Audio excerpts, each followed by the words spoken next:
Ok, ya todos listos por acá. Ya están todos.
Muy buenos días.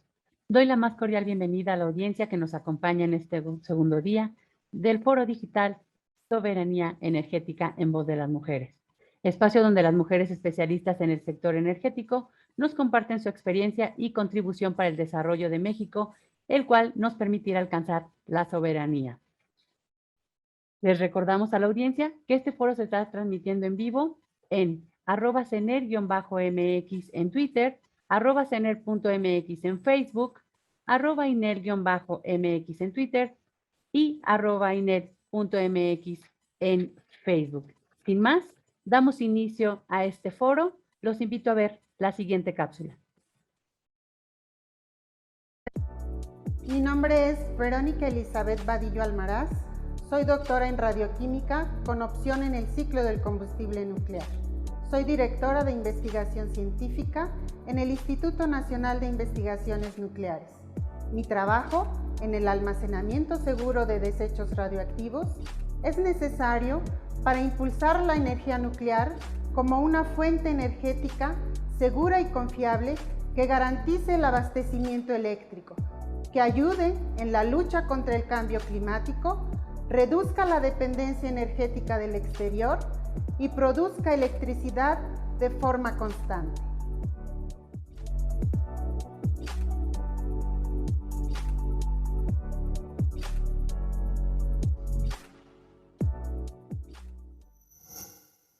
Gobierno de México. Ahora me complace darle la bienvenida a la doctora Abigail González Díaz del Instituto Nacional de Electricidad y Energías Limpias. Es doctora en Ingeniería con especialidad en captura, uso y almacenamiento de CO2 por la Universidad de Edimburgo, Reino Unido. Maestra en Ingeniería Química por la Universidad de Guanajuato e Ingeniera Química por el Instituto Tecnológico de Tuxtla Gutiérrez. Desde el 2004 es investigadora del Instituto Nacional de Electricidad y Energías Limpias. Durante su estancia en el INEL, ha desarrollado proyectos para Petróleos Mexicanos y la Comisión Federal de Electricidad. Es miembro del Sistema Nacional de Investigaciones Nivel 1. Ha trabajado como investigadora en las universidades de Newcastle y Universidad Durham, en Inglaterra, sobre proyectos de la descarbonización de la industria para el Cluster Industrial Teesside, proyecto financiado por el Engineering and Physical Science Research Council del Reino Unido. Durante su estancia en dichas universidades, su propuesta CU Carbon Emission Integrated Cooling, Heating and Power Network se hizo acreedor de 1 millón de libras esterlinas por el EPSR. Ha realizado estancias de investigación en el Centro Nacional de Captura de CO2 de Estados Unidos, financiado por el Departamento de Energía de Estados Unidos, y en la planta termoeléctrica Ferrybridge en Inglaterra, financiado por el Scottish and Southern Energy.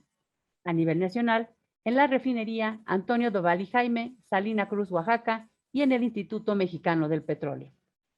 Fue una de las fundadoras de la maestría en Ingeniería con especialidad en captura, uso y almacenamiento de CO2 en la UNAM, en colaboración con la Universidad de Berkeley y la Secretaría de Energía.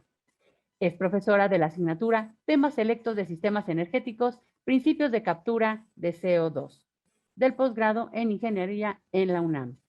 Ha escrito más de 20 artículos en revistas de alto factor de impacto como en Nature and Green Chemistry. Es editora invitada de la revista Sustainability en el Special Issue Hydrogen Economy Challenges and Opportunities. Le cedo la palabra a la doctora Abigail González Díaz, quien nos presentará captura, uso y almacenamiento de CO2 como alternativa para mitigar el cambio climático. Adelante, doctora, con su presentación. Agradezco, abra su micrófono. Buenos días a todos. Antes que nada, permítanme decirles que es un privilegio y un honor dar esta presentación a mis compañeras y al público en general. El título de esta presentación es Captura, uso y almacenamiento de CO2 como alternativa para mitigar el cambio climático.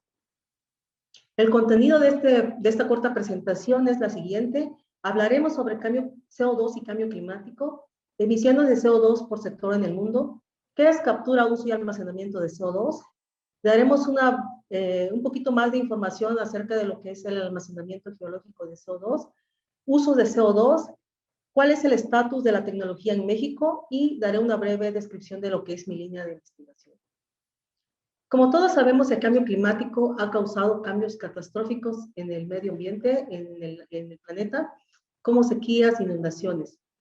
El responsable de este cambio climático es un aumento de la temperatura promedio del planeta, que a partir de 1880 hasta nuestros días ha sido de alrededor de 1 grado centígrado.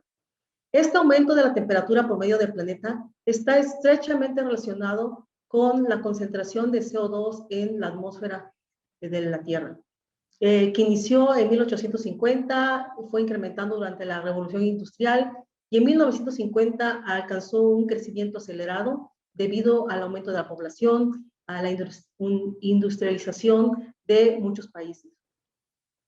Uno de los sectores que ha sido mayormente afectado es la agricultura.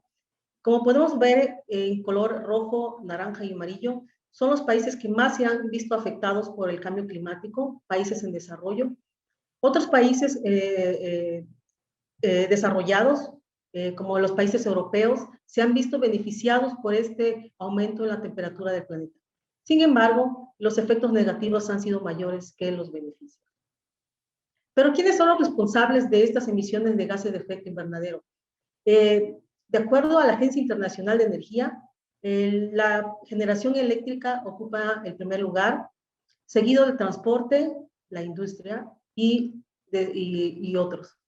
Con respecto a las industrias, la principal industria que genera mayor CO2 es la industria del cemento, seguido de las refinerías, de la industria siderúrgica y posteriormente la industria petroquímica. El panel intergubernamental sobre cambio climático publicó en 2019 4 rutas diferentes que podrían ayudar a que las emisiones de CO2 se mantuvieran a niveles cero con respecto al 2020 hasta el 2100. El primer escenario es reducir la demanda mundial de energía, que se ve un poco complicado debido a que la población irá creciendo, aumento de la participación de las energías renovables y la reforestación. El segundo escenario, al igual que el primero, incluye la reducción de consumo de energía, aumento de las energías renovables, y aquí se incorpora lo que es la tecnología de captura de CO2 y la generación de electricidad utilizando biomasa y captura de CO2. Como vemos, en este escenario ya empezamos a estar por debajo de las emisiones cero con respecto a 2020 hasta el 2100. El tercer escenario utiliza nuevos métodos para reducir energías en lugar de una reducción en la demanda, y se incrementa la participación de la tecnología de captura de CO2 y del uso de la bioenergía con captura de CO2. En el escenario 4 se mantienen los consumos globales, se mantienen los consumos globales en los niveles actuales y se aumenta la demanda de productos con alto consumo de energía, como los viajes aéreos y la carne, pero con una mayor participación de lo que es la tecnología de captura de CO2 y de la producción de electricidad con bioenergía.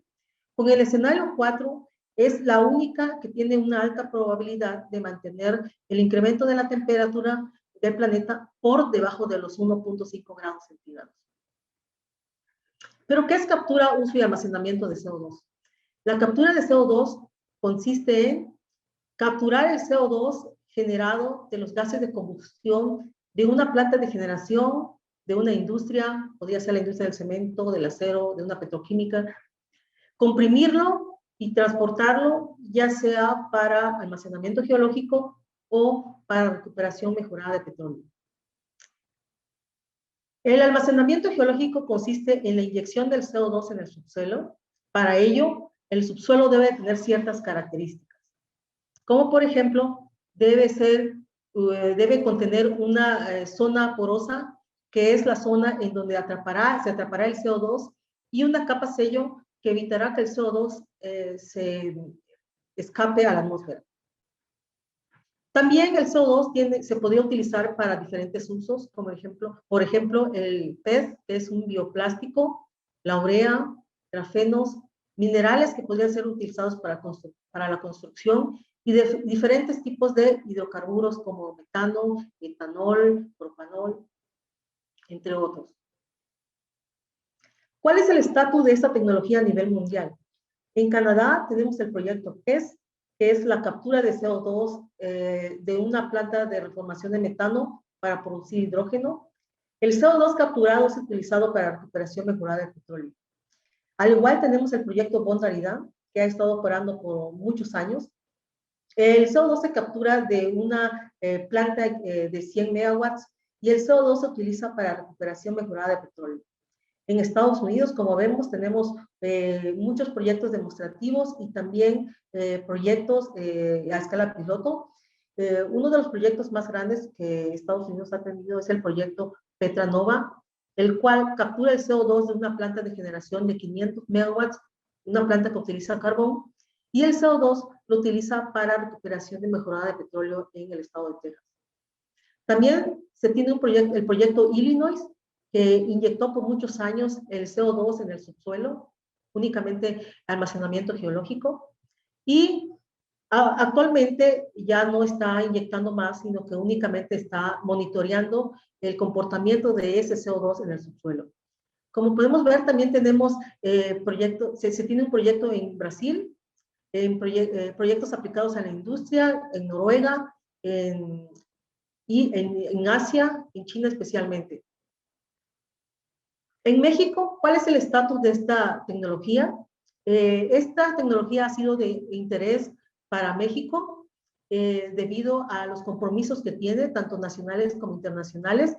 La internacional y la ley de cambio climático, en donde México se compromete a reducir el 50% de emisiones de gases de efecto invernadero con respecto de aquellas emitidas en 2000 para el 2050. Y recientemente se comprometió en la ley de transición energética garantizar el acceso de todos a una energía asequible, segura, sostenible y moderna, pero adoptando al mismo tiempo medidas urgentes para mitigar el cambio climático.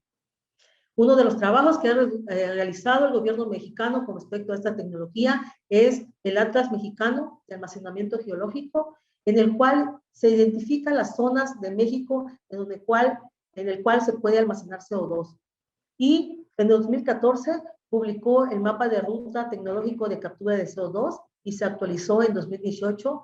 En este mapa de ruta se tienen los planes hasta el 2024 y la formación de recursos humanos. Esta se cumplió en 2017 cuando inicia la maestría en ingeniería con especialidad en captura de CO2 en la UNAM.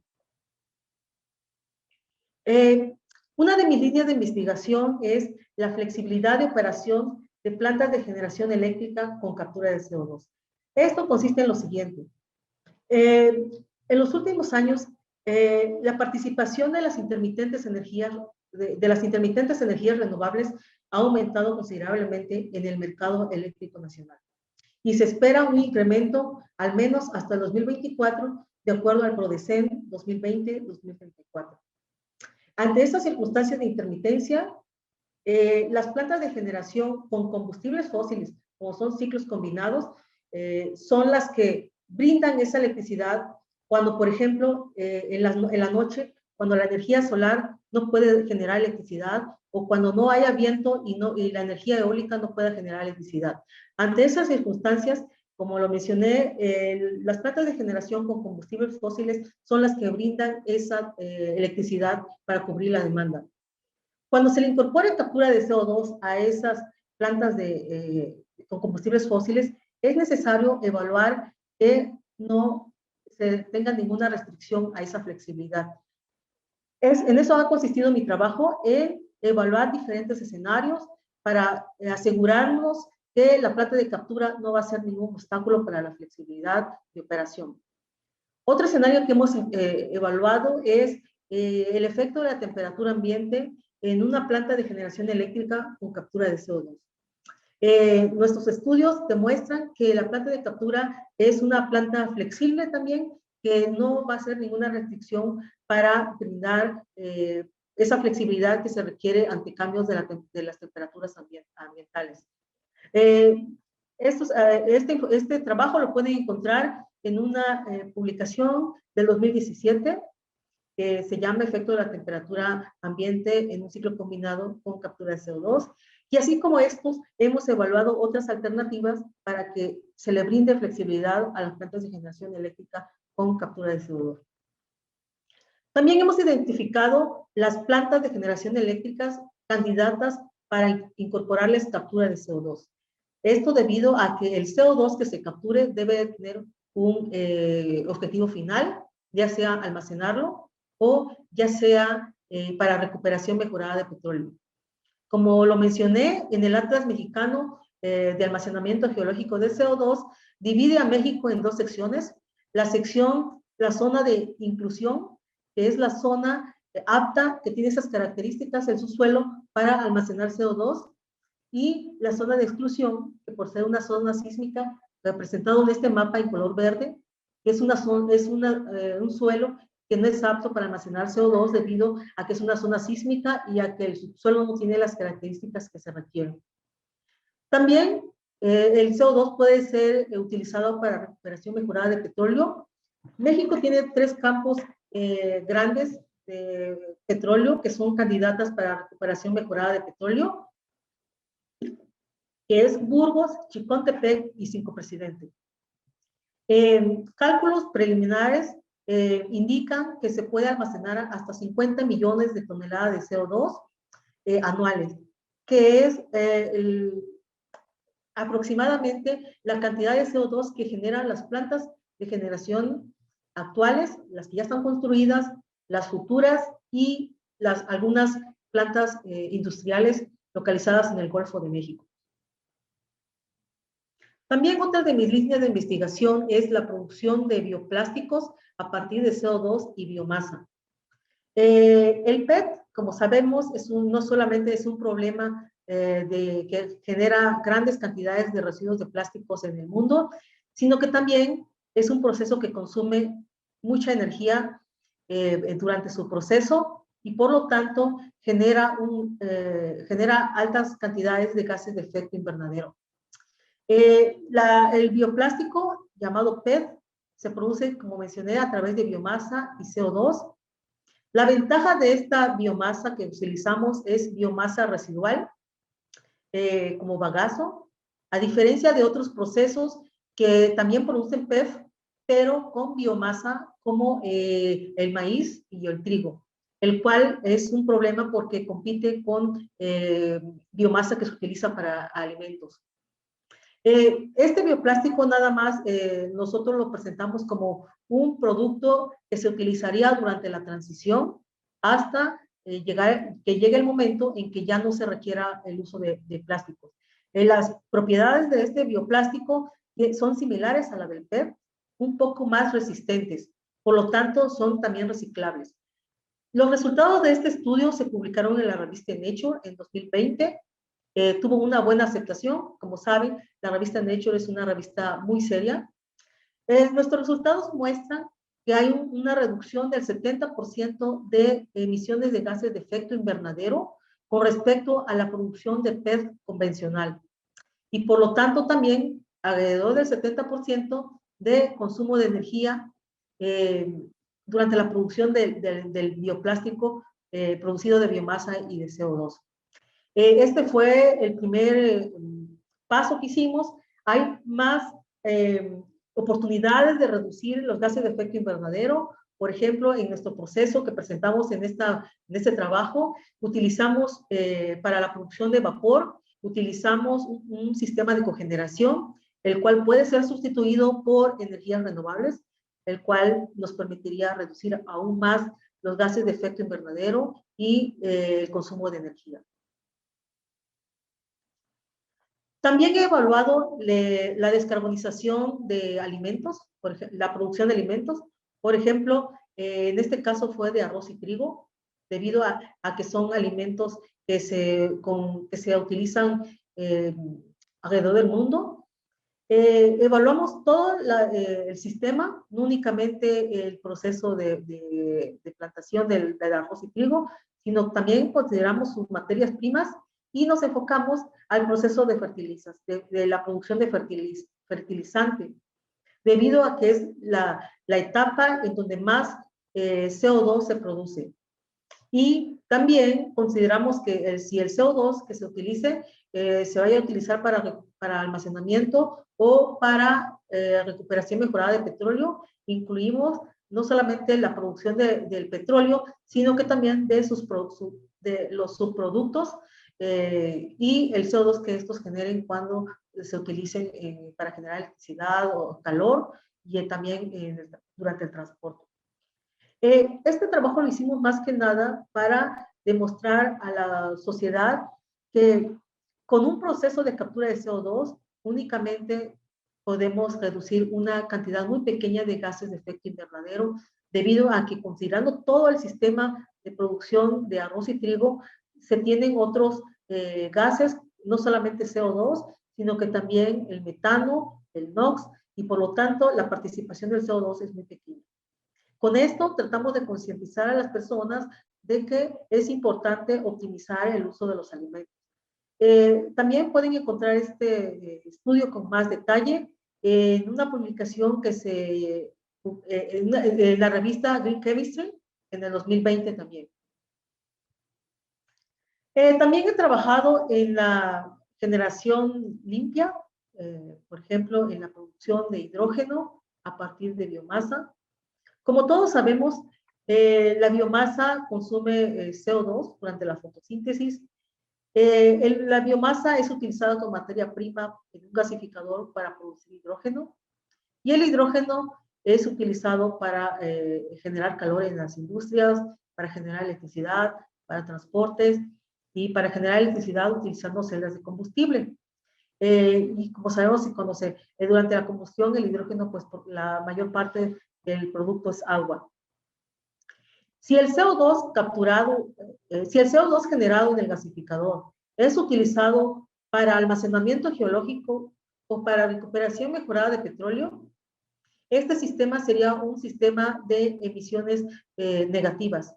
Es decir, que no solamente se reduciría el CO2 que produce el proceso de gasificador, sino que también se capturaría CO2 del ambiente.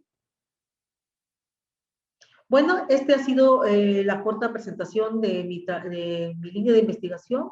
Cualquier duda o si quieren ampliar alguna información, este es mi correo. También pueden encontrar mis artículos en mi Google Scholar o en mi ResearchGate. Lo pueden buscar con mi nombre, Abigail González Díaz. Muchas gracias por su atención. Muchas gracias, doctora Abigail González Díaz, por su excelente presentación. Gobierno de México.